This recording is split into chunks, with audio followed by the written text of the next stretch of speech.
Desde muito novo, eu sempre fui apaixonado por histórias de terror, fantasia, ficção científica. E uma das pessoas responsáveis por eu gostar tanto dessa parte mais mística, criaturas, folclore, foi minha falecida avó materna, na qual, quando eu era muito jovem, muito pequeno, a visitava todo ano na cidade de São Paulo, né, para passar as férias de final de ano. Todo ano sempre foi assim, até ali o começo da minha adolescência. E uma coisa que me marcava muito nessas visitas eram as histórias que ela contava. Segundo ela, ela já teve contato com um lobisomem que estava revirando a lixeira dos fundos do quintal dela. Ela, quando era muito nova, já foi tentada pelo boto, mas resistiu. E todas essas histórias, por mais que mesmo pequeno eu sabia que aquilo era mentira ou que era só boatos, mas aquilo sempre me deixou intrigado. O desconhecido sempre me provocou de alguma forma. Então eu sempre tive interesse pelo oculto, pelo misticismo. E foi isso que acabou me trazendo para o mundo do terror, da ficção científica, filmes, livros, séries. Tudo isso sempre me atraiu de uma certa forma. Esse canal é focado em trazer esse tipo de conteúdo. E esse mês de outubro eu quero aproveitar essa aura mística do Halloween, né? E trazer coisas relacionadas ao terror, não necessariamente sobre filmes e séries neste vídeo especificamente. Eu quero falar sobre o lado sombrio do nosso folclore, o folclore brasileiro.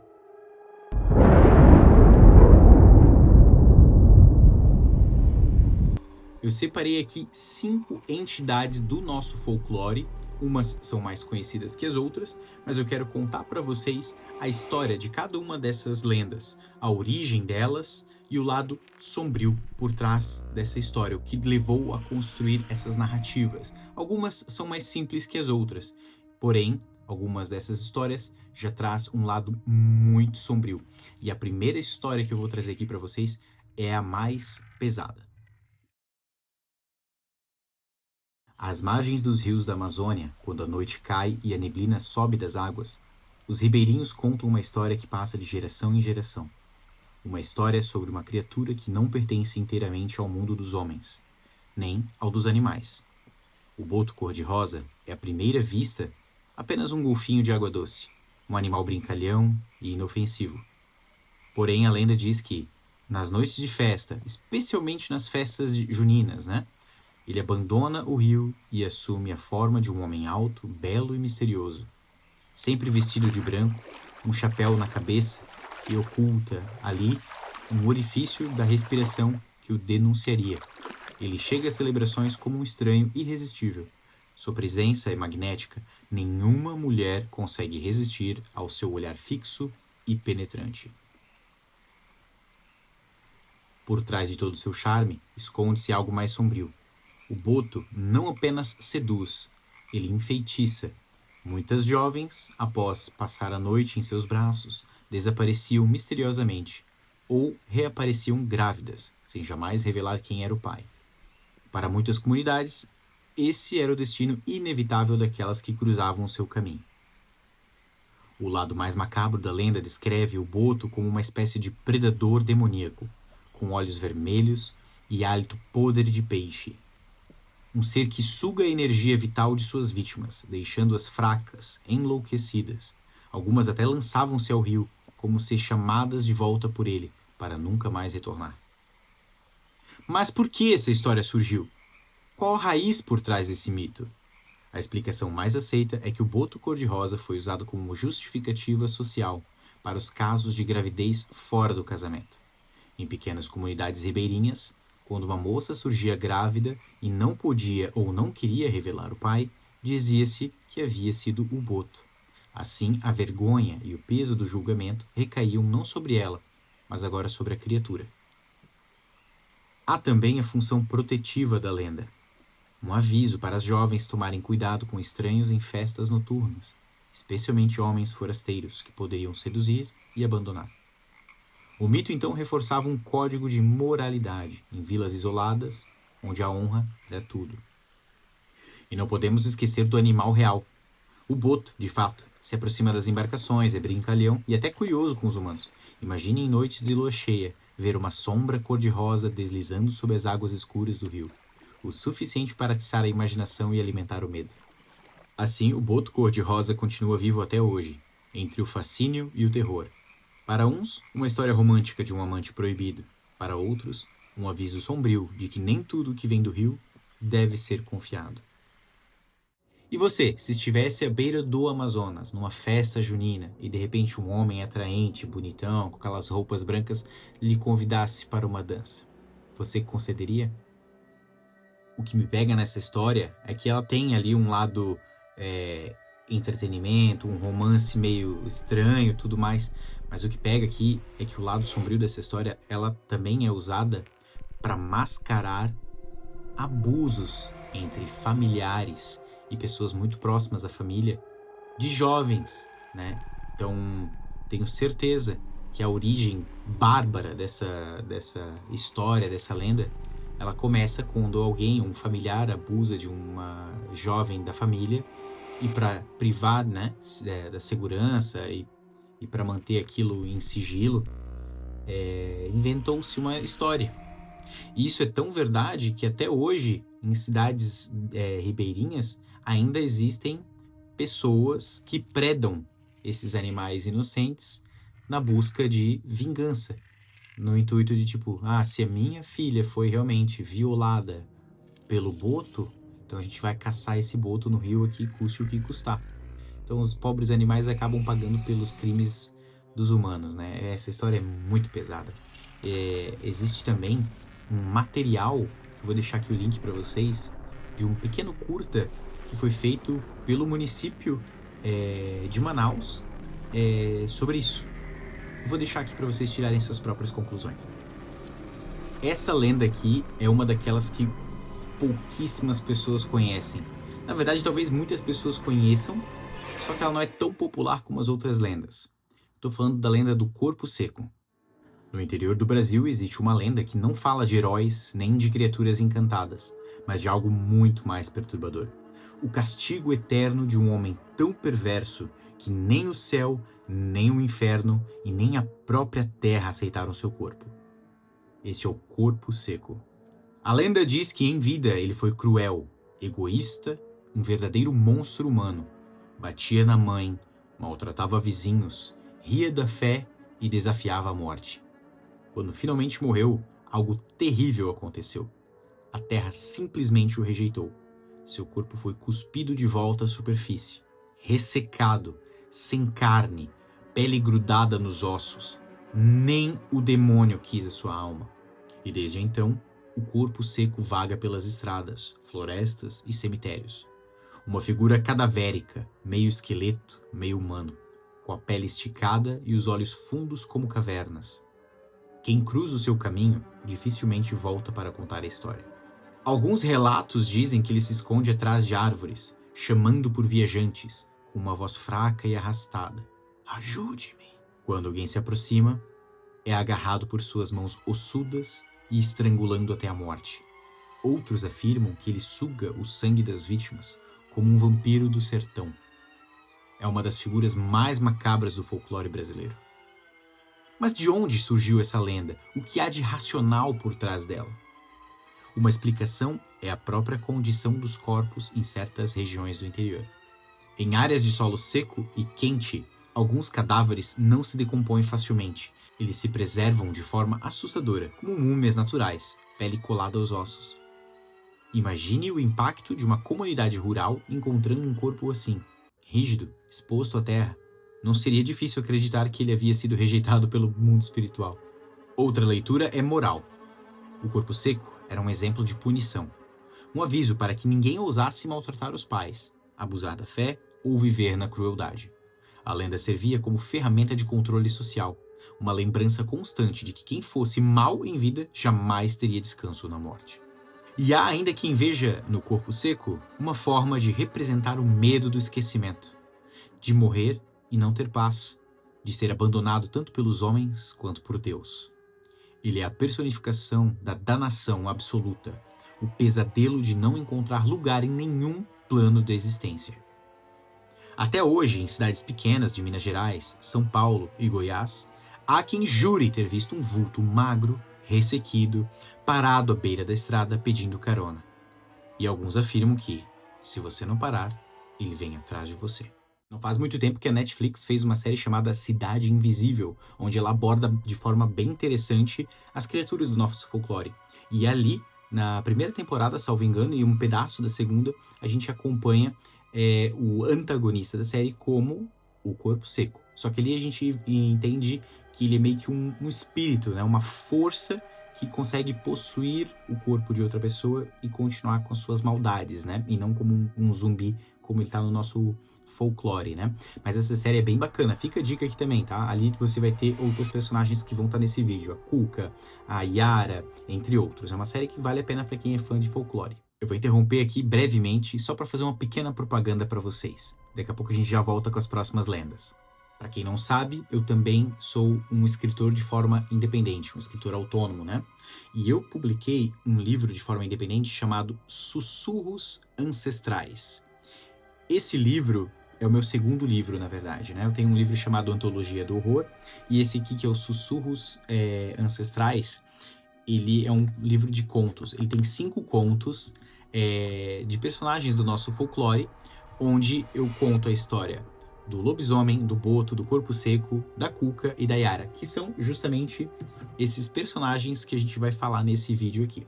Para quem estiver interessado em fazer a aquisição desse livro, eu vou fazer uma nova campanha para reimprimi-los, né? Porque eu tenho que fazer de forma independente, né? Então, quem estiver interessado, a gente faz um financiamento coletivo, a gente manda imprimir na gráfica novamente e pau na máquina. Eu quero vocês me apoiando, hein? Quem estiver interessado é só me chamar aqui no YouTube, ou eu vou deixar aqui o meu Instagram pessoal, onde você também pode me contatar pra gente fazer essa campanha acontecer, beleza? Então vamos voltar pro vídeo. Se você também cresceu ali nos anos 80, anos 90, acompanhando o sítio do Pica-Pau Amarelo, você provavelmente se lembra dessa personagem. Só que aqui ela tem um background um pouquinho mais sombrio. Eu tô falando da Cuca. A bruxa do cabelo desgrenhado, do rosto monstruoso e do olhar que atravessa a noite foi popularizada em cantigas e até em desenhos, como no sítio do Pica-Pau Amarelo. Ela parece ter sido transformada numa figura quase caricata, meio assustadora, meio engraçada. Mas a versão original da Cuca está longe de ser infantil. No folclore mais antigo, ela é uma criatura de terror absoluto, que ronda as casas durante a noite à procura de crianças desobedientes. Uma bruxa de garras afiadas, dentes enormes e olhos flamejantes. Algumas versões a descrevem como corpo de jacaré ou como uma caveira no lugar do rosto. Outras dizem que ela devora suas vítimas, deixando apenas ossos queimados e o cheiro de enxofre no ar. A Cuca não avisa, ela não negocia, ela não dá segundas chances. Ela vem para punir, e punir com crueldade. E aqui está o ponto racional, né? De onde vem essa criatura? A origem da Cuca remonta ao imaginário ibérico, trazido pelos portugueses. Na Espanha e em Portugal existia o mito da Cuca, ou Cuca, uma criatura monstruosa usada para assustar crianças que não dormiam. Era o equivalente europeu ao nosso bicho-papão. Quando chegou ao Brasil, essa figura se misturou ao medo noturno das comunidades coloniais e ganhou uma forma própria. Num país onde as casas ficavam isoladas no meio do mato, cercadas de perigos reais, animais selvagens, rios traiçoeiros, escravizados fugidos ou mesmo invasores, era necessário criar histórias para manter as crianças dentro de casa à noite. Assim, a Cuca funcionava como uma figura disciplinadora, um aviso de que o mundo lá fora era mortal. Mas a Cuca também carrega algo mais profundo, o medo ancestral do desconhecido. O escuro da noite, os barulhos da floresta, as silhuetas distorcidas, tudo isso ganhou forma numa criatura que não apenas punia, mas aterrorizava. Uma bruxa implacável que representava violência e desordem no mundo. Até hoje, em regiões do sul e sudeste, existem relatos orais de versões muito mais macabras. A Cuca sem rosto, apenas com uma máscara de caveira, ou a Cuca com pés de cabra acompanhada por cheiro de queimado. Para muitos, não era só uma lenda, era uma presença real, sentida na escuridão.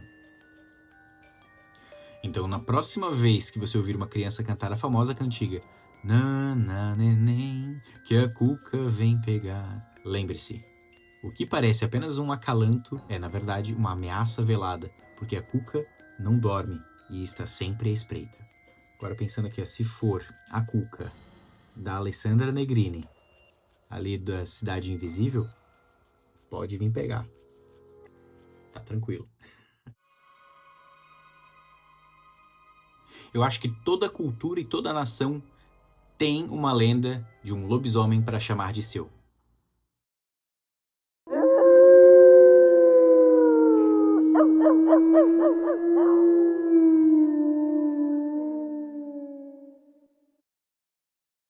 Entre todas as lendas do folclore, poucas despertam tanto fascínio e terror quanto o lobisomem.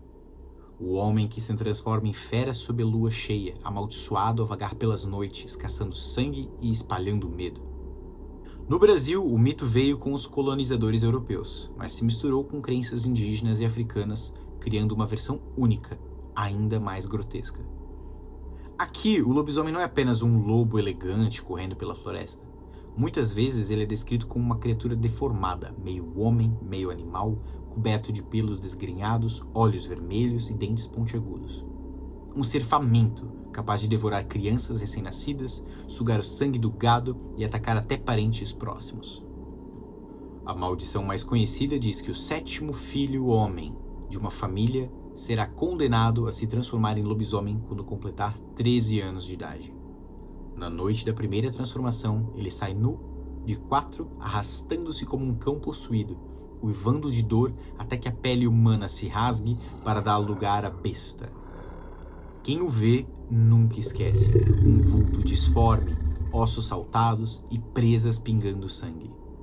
E há quem diga que, se o lobisomem atacar você, basta o menor arranhão e a maldição é transmitida pelo sangue, assim como uma doença. Mas, e o lado racional? O que pode ter dado origem a essa lenda? Uma das explicações está em doenças reais mal compreendidas em tempos antigos. A raiva, por exemplo, transmitida por mordidas de animais, provoca agressividade, alucinações e ataques violentos, sintomas que lembram a fúria de uma fera. A hipertricose, uma condição genética rara, cobre o corpo de pelos em excesso, tornando a aparência quase animalesca. E até a epilepsia, com seus ataques convulsivos, podia ser interpretada facilmente com sinais de possessão ou até metamorfose. Além disso, o peso da superstição católica. A crença no 7º filho amaldiçoado tem origem em tradições europeias, onde números místicos determinavam o destino e maldição. Aqui no Brasil, essa ideia se consolidou como uma verdade popular. E claro, não podemos esquecer do medo noturno. Nas comunidades rurais, ataques a galinhas, porcos, cabras eram comuns. Sem explicação clara, os moradores viam carcaças de animais dilaceradas e precisavam encontrar um culpado. Assim, o lobisomem se tornou o bode expiatório perfeito para desastres da noite. Até hoje, em vilarejos do norte e nordeste, há quem jure ter visto a criatura correndo em 4 patas pela estrada, uivando sob a lua. Outros dizem que ouviram um grunhido atrás da porta e sentiram o cheiro de enxofre no ar. O lobisomem pode ser apenas uma lenda, mas é também um reflexo de um medo muito humano, o de perder o controle, de revelar a besta que vive dentro de nós. E quando a lua cheia ilumina o céu, talvez seja melhor você não sair de casa. Numa dessas minhas idas a São Paulo, na casa da praia da avó, era a praia de Juqueí, né? Eu lembro que tinha um rancho de madeira onde um barqueiro guardava suas redes, canoas, várias coisas de pesca, né? E era cadeada sempre. Só que era de madeira e tinha algumas frestas. E o rancho dele estava escrito assim, ó, Zeca, o pescador de sereias. E eu era pequeno, muito imaginativo. Eu olhava, será que ele já pegou alguma sereia na vida dele? Será que ele já pescou alguma sereia? E eu me lembro até hoje, eu pequeno, com o meu primo, circundando aquela casinha de madeira que era bem na beira da praia, assim. E a gente olhava lá dentro, via algumas coisas escuras, porque quase não entrava luz, mas eram as redes penduradas, instrumentos de pesca, e a gente jurava que a gente tinha visto uma sereia lá. Eu lembro até hoje que a gente tentou abrir aquele rancho para salvar a sereia. A gente não teve força para quebrar o cadeado. Eu imagino que a sereia deve ter morrido ali dentro, não teve jeito. Às margens dos rios da Amazônia, quando a lua cheia se reflete nas águas, os pescadores dizem ouvir um canto doce e irresistível, que chama os homens para dentro do rio. É o chamado da Iara, a sereia brasileira. Na versão mais conhecida, Yara é uma mulher de beleza incomparável. Longos cabelos negros, olhos profundos como a noite, metade humana, metade peixe. Ela surge sobre as pedras ou boiando nas águas, entoando sua canção. Quem escuta não resiste. Os homens hipnotizados mergulham no rio e nunca mais são vistos. Mas em algumas versões ainda mais macabras, a Yara revela sua verdadeira face apenas quando a vítima já está submersa. Dentes afiados, escamas apodrecidas, olhos brilhando no escuro. Dizem que ela não apenas afoga, mas também devora os olhos e o coração dos homens, deixando os corpos boiando inchados rio abaixo. Uma amante mortal, cujo beijo é a própria sentença de morte. Mas de onde vem essa lenda? Qual a sua origem? A origem indígena, o nome Yara, significa Senhora das Águas, em tupi. No princípio, a Yara não era uma sereia, mas uma espécie de espírito aquático que protegia rios e lagos. Com o tempo, influências europeias transformaram essa figura em algo semelhante às sereias do Velho Mundo, mas com traços próprios do imaginário amazônico. Salvo engano, existia também uma criatura chamada Ipupiara, que era mais parecido com um monstrão, não tinha silhueta feminina, ela parecia até um peixe-boi, e quem sabe não foi a causa de terem criado a lenda, né? Viu ali o peixe-boi passando debaixo do barco, pensou, é um monstro, sei lá, uma criatura mitológica, né? E o Ipupiara seria tipo uma criatura grande, mais parecido com um peixe-boi assim, que afundava os barcos pequenos e levavam os pescadores e os navegantes para o fundo do rio, né? E era o Ipupiara que em algum momento se transformou em Yara, mesclando com esse folclore do Velho Mundo, né? Na Europa já tinha, eu acho que em vários continentes já tinham lendas de sereias, mas muito mais relacionadas a sereias do mar, né? E não sereias de água doce. Racionalmente, a lenda também servia como advertência. Os rios da Amazônia são traiçoeiros. Fortes correntezas, redemoinhos, animais perigosos. Afogamentos eram, e ainda são, comuns, especialmente entre os jovens homens que saíam para pescar ou nadar. O mito da Yara funcionava como um lembrete de que os rios escondiam perigos mortais. Há também uma leitura social. Em muitas histórias, a Yara seduz homens casados ou infiéis. Assim, o mito podia ser usado como uma espécie de punição simbólica contra aqueles que traíam ou abusavam das mulheres da comunidade. E claro que não podemos esquecer da explicação natural, né? Cantos e sons noturnos à beira-rio podiam vir de aves aquáticas ou até o eco da água batendo nas pedras. Para ouvidos assombrados pela escuridão, parecia mesmo o canto de uma sereia. Ainda hoje, em comunidades ribeirinhas, existem relatos de encontros estranhos. Homens que juram ter visto uma mulher sobre as pedras, sorrindo antes de mergulhar. Outros que afirmam ouvir vozes femininas à noite chamando no meio do rio. A Yara continua viva entre o fascínio e o medo, um aviso de que a beleza pode ser uma armadilha, e que o rio não perdoa quem o subestima. E por hoje é isso, meus amigos. Eu espero que vocês tenham gostado desse vídeo. Fiz ele com bastante carinho, né? Aproveito para fazer novamente mais um merchan aqui do meu livro Sussurros Ancestrais. Eu quero trazer mais vídeos sobre o nosso folclore, sobre lendas urbanas, creepypastas. Eu quero enriquecer esse canal com esse tipo de conteúdo. Fantasia, ficção científica, terror, e também quero trazer relatos, né? Eu quero abrir um quadro aqui no canal sobre relatos, e se vocês tiverem interesse e isso fazer sentido para vocês, a gente vai abrir uma enquete e depois vocês podem me enviar por e-mail os seus relatos para eu ler aqui no canal, né? Espero que tenham gostado de verdade, deixa seu like, comentem e compartilhem. A gente se vê no próximo vídeo. Até mais!